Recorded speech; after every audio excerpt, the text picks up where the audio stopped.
अस्सलाम वालेकुम dear student, आज यहाँ पे हम C++ की एक इंतहाई अहम टॉपिक स्विच स्टेटमेंट को डिस्कस करने जा रहे हैं। स्विच स्टेटमेंट बेसिकली हमारे पास नेस्टेड इफ़ एल्स का अल्टरनेटिव है। नेस्टेड इफ़ एल्स हम बेसिकली ऐसे सिचुएशन में इस्तेमाल करते हैं जब हमारे पास बहुत ज़्यादा कंडीशन हो और साथ साथ बहुत ज़्यादा स्टेटमेंट हो और उनमें से सिर्फ एक को एग्जीक्यूट होना हो।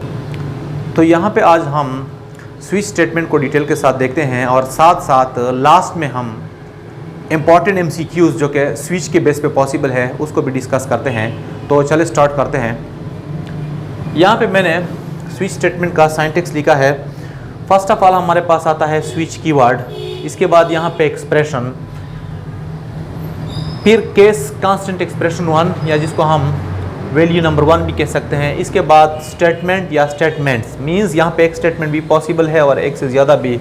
इसके बाद ब्रेक, इसके बाद हमारे पास होगा केस कांस्टेंट एक्सप्रेशन 2, फिर स्टेटमेंट, फिर ब्रेक एंड सो ऑन। मतलब यहाँ पे हमारे पास ये जो केस है ये बहुत ज़्यादा पॉसिबल है, जितनी आपकी ज़रूरत हो उसके मुताबिक आप इसको लिख सकते हैं। और लास्ट में हमारे पास होगा डिफ़ॉल्ट और यहाँ पे स्टेटमेंट। अब यहाँ पे एक इम्पॉर्टेंट पॉइंट नोट कर ले कि ये जो एक्सप्रेशन है ये हमारे पास सिर्फ इंटीग्रल डेटा टाइप ही पॉसिबल है। इंटीग्रल डेटा टाइप मींस कि हमारे पास या तो यहाँ पे इंटीजर वैल्यू यूज़ होंगी, मतलब जिसमें फ्रैक्शन का हिस्सा ना हो, या फिर यहाँ पे आप कैरेक्टर भी यूज़ कर सकते हैं, बोलियन भी यूज़ कर सकते हैं। बेसिकली कैरेक्टर और बोलियन जो है ये फिर ऑटोमेटिकली कंपाइलर इसको इंटीजर में कन्वर्ट करता है। लेकिन याद रखें यहाँ पे एक्सप्रेशन में ना तो हम फ्लोट डेटा टाइप यूज़ कर सकते हैं, ना ही डबल, ना ही लॉन्ग डबल, और ना ही यहाँ पे हम स्ट्रिंग यूज़ कर सकते हैं। तो इसको अब एग्जाम्पल की मदद से हम एक्सप्लेन करने की कोशिश करते हैं, तो आप लोग देखते जाएं। तो डियर स्टूडेंट, यहाँ पे हम एक प्रोग्रामिंग कोड की मदद से स्विच स्टेटमेंट को एक्सप्लेन करने की कोशिश करते हैं और इसके साथ जो इम्पॉर्टेंट MCQs रिलेटेड है उसको भी डिस्कस करने की कोशिश करते हैं। तो देखते जाएँ। यहाँ पर मैंने एक वेरिएबल डिक्लेयर किया है इंट a। इसके बाद यहाँ पर मैं इसको रन टाइम वैल्यू दूँगा। अब सपोज कर ले यहाँ पे मैंने वैल्यू दी 3, यहाँ पे मैंने वैल्यू इनपुट की कीबोर्ड से 3 जो कि स्टोर हो गई a में। इसके बाद स्विच क्या करेगा, स्विच इस वैल्यू को उठाएगा और यहाँ पे जितने केसेस है उसके साथ मैच करेगा, लेकिन स्टार्ट कहाँ से करेगा, यहाँ से।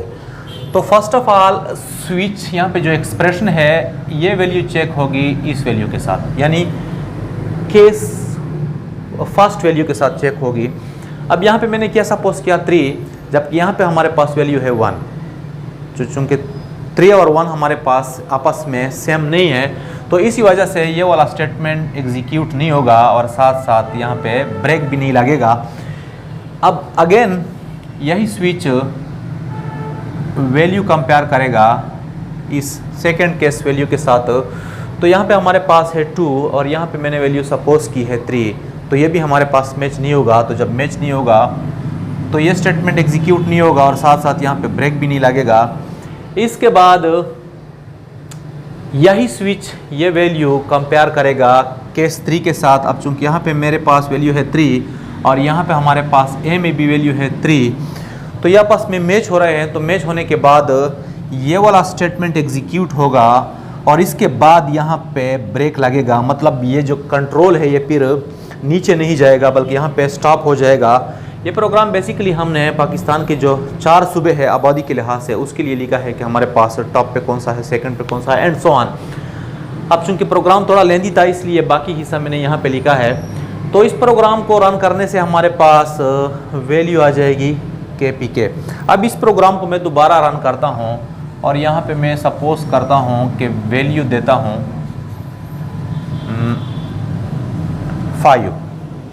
दोबारा मैंने प्रोग्राम रन किया, इसकी वजह से ब्लिंकिंग होगी, तो ब्लिंकिंग की जगह मैंने वैल्यू इंटर की 5। अब ये 5 की जो वैल्यू है a में स्टोर हो गई। अब ये स्विच जो है एक्सप्रेशन ये इस वैल्यू को उठाएगा और डिफरेंट केसेस के वैल्यू के साथ मैच करेगा। फर्स्ट ऑफ ऑल ये वैल्यू मैच होगी इसके साथ, तो चूँकि यहाँ पे 1 है और यहाँ पे हमारे पास है 5, तो ये आपस में मैच नहीं हो रहा है, मीन्स ये वाला स्टेटमेंट इग्नोर, यहाँ पे ब्रेक नहीं लगेगा। इसके बाद यही वैल्यू, यही एक्सप्रेशन की वैल्यू कंपेयर हो जाएगी इस वैल्यू के साथ, यानी सेकंड केस के साथ जो हमारे पास है। अगेन मिस मैच, मतलब मैच नहीं हो रहा है, यहाँ पे हमारे पास 5 और यहाँ पे 2 है, तो ये वाला स्टेटमेंट इग्नोर, यहाँ पे कोई ब्रेक नहीं लगेगा। इसके बाद 3 के साथ कंपेयर होगा, फिर 4 के पास कंपेयर होगा, जिस तरह मैंने जिक्र किया प्रोग्राम का बाकी हिस्से मैंने यहाँ पे लिखा है। तो चूंकि यहाँ पे 5 और यहाँ पे 4 ये भी हमारे पास मैच नहीं होगा, यहाँ पे ये नहीं होगा, तो चूंकि हमारे पास मज़ीद तो केस वैल्यू है नहीं, तो फिर क्या होगा, तो ऐसी सूरत हाल में हमारे पास जो डिफ़ॉल्ट वैल्यू है, यहाँ पे मैंने लिखा है डिफ़ॉल्ट जो कि कीवर्ड है, तो इस वजह से ये वाला स्टेटमेंट स्क्रीन पे दिखाई देगा, सॉरी। अब यहाँ पे इस स्विच स्टेटमेंट की बेस पे हमारे पास जो मुख्तलिफ कॉम्पिटिटिव एग्ज़ाम में क्वेश्चन आ सकते हैं वो ज़रा नोट करते जाएँ। अगर हम यहाँ पे इस तरह लिख लें कि यहाँ पे जो ब्रेक है इसको रिमूव कर लें, यहाँ पे भी इसको रिमूव कर लें, और साथ साथ यहाँ पे भी, मतलब जहाँ पे मैंने ब्रेक लिखा है उसको मैंने रिमूव किया। अब क्या होगा, अब सपोज कर ले कि मैंने इस प्रोग्राम को रन करने के बाद यहाँ पे वैल्यू असाइन की 1, तो 1 की वैल्यू कहाँ पे स्टोर हो गई, ए में। तो जिस तरह अभी मैंने जिक्र किया कि एग्जीक्यूशन का प्रोसेस कुछ इस तरह है कि स्विच ये वैल्यू कंपेयर करेगा पहली केस की वैल्यू के साथ। तो देखें यहाँ पे हमारे पास मैंने सपोज किया 1, तो ये स्विच ये वैल्यू कंपेयर करेगा इस केस वैल्यू के साथ, तो यहाँ पे क्या है 1, मीन्स आपस में मैच हो गया।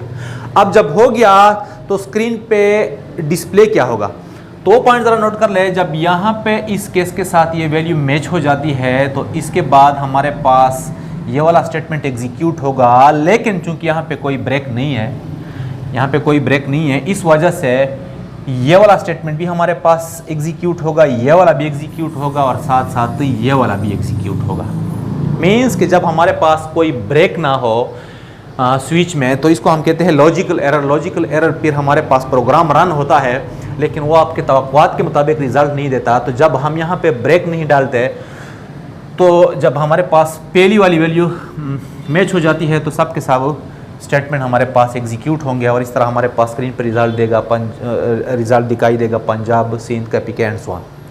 अब अगर हम यहाँ पे इस तरह कर लें कि यहाँ पे मैंने वैल्यू कर ली, मतलब ये प्रोग्राम मैंने दोबारा रन किया और यहाँ पे मैंने वैल्यू एंटर की 3, अब क्या होगा, तो प्रोसेस बिल्कुल उसी तरह है कि यहाँ पे जो 3 की वैल्यू है स्विच वाली, ये पहले कंपेयर हो जाएगी फर्स्ट केस के साथ। तो चूंकि ये फर्स्ट के साथ तो मैच नहीं हो रही, तो जब मैच नहीं हो रही तो ये वाला स्टेटमेंट एग्जीक्यूट नहीं होगा।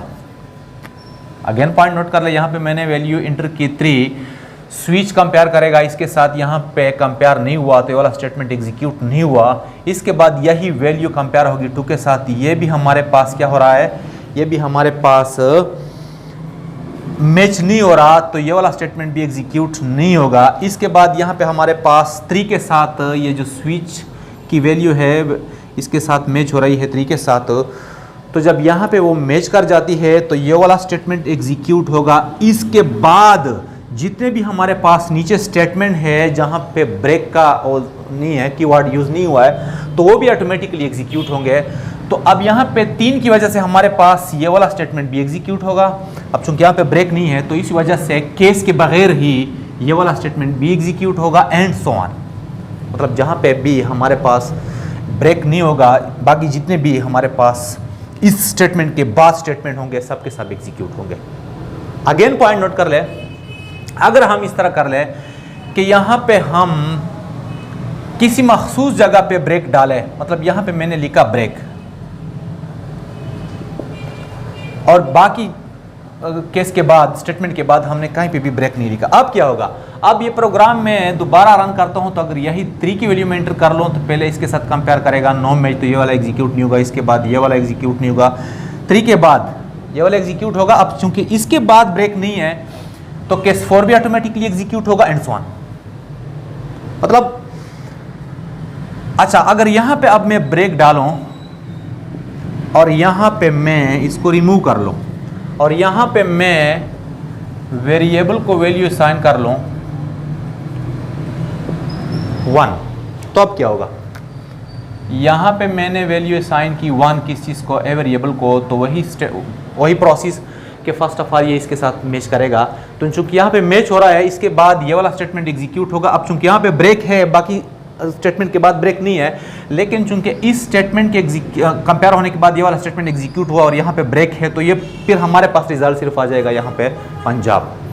मीन्स कि ब्रेक जहाँ पे होगा वहाँ पे उससे पहले वाला स्टेटमेंट अगर एग्जीक्यूट हो जाए तो वहाँ पे ये प्रोसेस स्टॉप हो जाएगा। अब अगर हम इस तरह कर ले कि एक स्टेटमेंट की जगह दो या तीन स्टेटमेंट लिखे तो फिर क्या होगा, तो फिर भी हमारे पास कोई एरर नहीं होगा, मतलब वो रन हो सकता है। लेकिन अगर हम इस तरह लिखे, आप लोग देखते जाएं,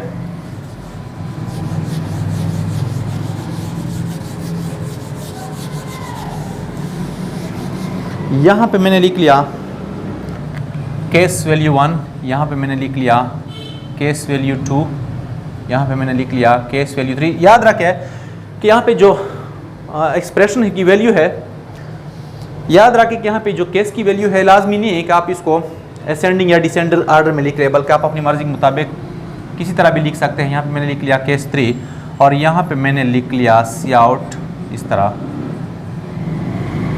पाकिस्तान, और यहाँ पे मैंने लिख लिया ब्रेक, और डिफ़ॉल्ट को यहाँ पे मैंने स्किप किया, मतलब डिफ़ॉल्ट वाला जो स्टेटमेंट है वो मैंने नहीं लिखा, तो भी पॉसिबल है। अब इस प्रोग्राम को दोबारा मैं रन करता हूँ। सपोज यहाँ पे मैंने वैल्यू इंटर की 1, तो वैल्यू 1 इंटर करने के बाद स्विच कंपेयर करेगा इसको 1 के साथ, तो 1 के साथ कंपेयर किया तो वैल्यू हमारे पास मैच हो गई। अब यहाँ पे कोई स्टेटमेंट नहीं है और साथ साथ ना ही कोई ब्रेक है, तो मतलब अगर यहाँ पे स्टेटमेंट होता तो वो रन होता, अगर ब्रेक होता तो वहाँ पे ब्रेक लगता, लेकिन यहाँ ना ही यहाँ पे मैंने कोई वो स्टेटमेंट लिखा और ना ही यहाँ पे मैंने कोई ब्रेक डाला है। तो इस वजह से ये स्विच की जो वैल्यू है, एक्सप्रेशन की जो वैल्यू है, दूसरे केस के साथ चेक होगी, इसके बाद तीसरे के साथ चेक होगी। चूँकि यहाँ पे मैच हो रही है, चूँकि 1 के साथ मैच हो रही थी, इसके बाद ये वाला भी एग्जीक्यूट होगा, ये वाला भी एग्जीक्यूट होगा, लेकिन यहाँ पे कोई स्टेटमेंट नहीं है, तो इसके बाद ये वाला हमारे पास एग्जीक्यूट होगा। बिल्कुल इसी तरह जिस तरह भी मैंने जिक्र किया ब्रेक का, कि अगर हम ब्रेक ना लिखे तो जितने भी हमारे पास केस वैल्यू मैच होने के बाद स्टेटमेंट होते हैं तो सबके सब एग्जीक्यूट होंगे। अब अगर यहाँ पर मैं वैल्यू लिखूँ 1 की बजाय 2 तो क्या होगा? अगर यहाँ पे मैं 2 लिखूँ तो देखें स्विच कंपेयर करेगा इस वैल्यू को, इसके साथ मैच नहीं हो रही, इसके बाद इसके साथ, तो अब मैच हो गई। तो अब मैच होने के बाद यहाँ पे स्टेटमेंट नहीं है और ना ही ब्रेक है, तो इसके बाद ये वाला स्टेटमेंट, तो इस वाले स्टेटमेंट के बाद यहाँ पे हमारे पास है पाकिस्तान, तो एग्जीक्यूट होगा। अगर यहाँ पे मैं लिख लूँ 3 तो भी हमारे पास पाकिस्तान डिस्प्ले होगा। अब एक और एग्जाम्पल के ज़रिए स्विच को एक्सप्लेन करने की कोशिश करते हैं। देखिए यहाँ पर मैंने एक वेरिएबल लिया है करेक्टर एम, मतलब करेक्टर वेरिएबल मैंने लिया है। तो जिस तरह मैंने स्टार्ट में जिक्र किया कि यहाँ पे जो स्विच एक्सप्रेशन है ये वाला, इसमें हमारे पास इंटीग्रल टाइप ही पॉसिबल है। अब यहाँ पे हमारे पास जो करेक्टर डेटा होता है वो भी बेसिकली इंटीग्रल ही होता है। किस तरह इंटीग्रल, यानी कंपाइलर इसको ऑटोमेटिकली इंटीजर में कन्वर्ट करता है। यहाँ पे अगर हम इस तरह लिख ले स्ट्रिंग एम तो ये पॉसिबल नहीं है, ना ही हमारे पास यहाँ पे फ्लोट पॉसिबल है और ना ही यहाँ पे हमारे पास डबल पॉसिबल है या लॉन्ग डबल, बल्कि यहाँ पे हमारे पास सिर्फ इंटीग्रल डेटा ही पॉसिबल है। इंटीग्रल डेटा में फिर हमारे पास इंटीजर भी आता है, करेक्टर भी आता है, और साथ साथ इसमें हमारे पास इनोमिनेटेड टाइप भी आते हैं, और साथ साथ इसमें हमारे पास बोलियन टाइप भी आते हैं। तो ये वाला स्टेटमेंट जो है ये बेसिकली रन टाइम वैल्यू मांगता है, करेक्टर वैल्यू मांगता है। किसके लिए? इस करेक्टर के लिए, यानी एम के लिए। तो सपोज यहाँ पे मैंने वैल्यू एंटर की बी, तो बी की जो वैल्यू है ये कहाँ पे स्टोर होगी? हमारे पास स्टोर होगी एम में। तो बाकी प्रोसेस बिल्कुल इसी तरह है कि ये स्विच जो है पहले वैल्यू के साथ इसको मैच करेगा। तो यहाँ पे हमारे पास केस में हमारे पास वैल्यू है ए। प्रीवियस प्रोग्राम में हमने यहाँ पे लिखा था 1 विदाउट सिंगल कोट, तो इस वजह से हमने लिखा था कि वो बेसिकली इंटीजर था। अब यहाँ पे हमारे पास है करेक्टर, तो इसी वजह से हम इसको सिंगल कोट में लिख रहे हैं। तो यहाँ पे हमारे पास मैंने सपोज किया कि बी इंटर किया, तो बी और ए आपस में मैच नहीं हो रहा है, तो ये वाला स्टेटमेंट एग्जीक्यूट नहीं होगा। इसके बाद यहाँ पे ब्रेक भी नहीं लगेगा। इसके बाद दोबारा ये स्विच वैल्यू कंपेयर करेगा किसके साथ? इस केस के साथ। तो यह हमारे पास फिर मैच होगा। मैच होने के बाद फिर हमारे पास स्क्रीन पे दिखाई देगा you entered B and so on. मतलब अगर इस प्रोग्राम में हम मज़ीद एक्सटेंशन करना चाहें तो यहाँ पे हम लिख सकते हैं केस सी, फिर C out you entered C and so on. तो उम्मीद है आप लोगों को क्लियर हुआ होगा। तो आज के लिए बस इतना ही। अल्लाह हाफ़िज़।